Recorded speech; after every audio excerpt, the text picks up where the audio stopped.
Bonjour tout le monde, aujourd'hui on va parler d'expérience candidat. Donc expérience candidat, terme emprunté au marketing et qui parle d'expérience client. Alors qu'est-ce que l'expérience candidat?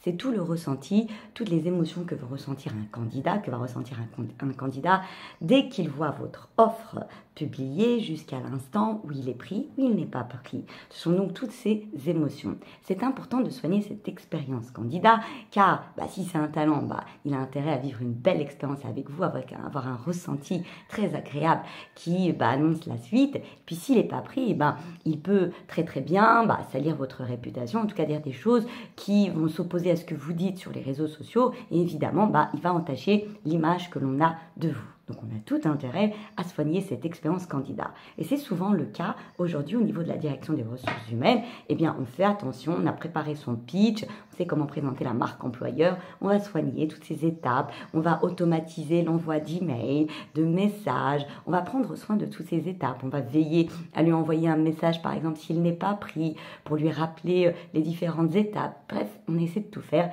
et on oublie qu'il y a d'autres intervenants parfois dans le process de recrutement. Et je parle évidemment de l'entretien technique fait par un technicien, le directeur, le responsable hiérarchique, le manager, qui souvent vient et est contraire à ce que vous avez dit, en tout cas à votre image, à votre marque employeur. Ce n'est pas bon puisque nous avons deux couleurs. Il est capital de sensibiliser, de former toute personne qui intervient dans ce process pour qu'elle soit cohérente avec l'image que vous souhaitez donner. Or, on oublie souvent, on est concentré DRH et on oublie qu'il y aura d'autres intervenants.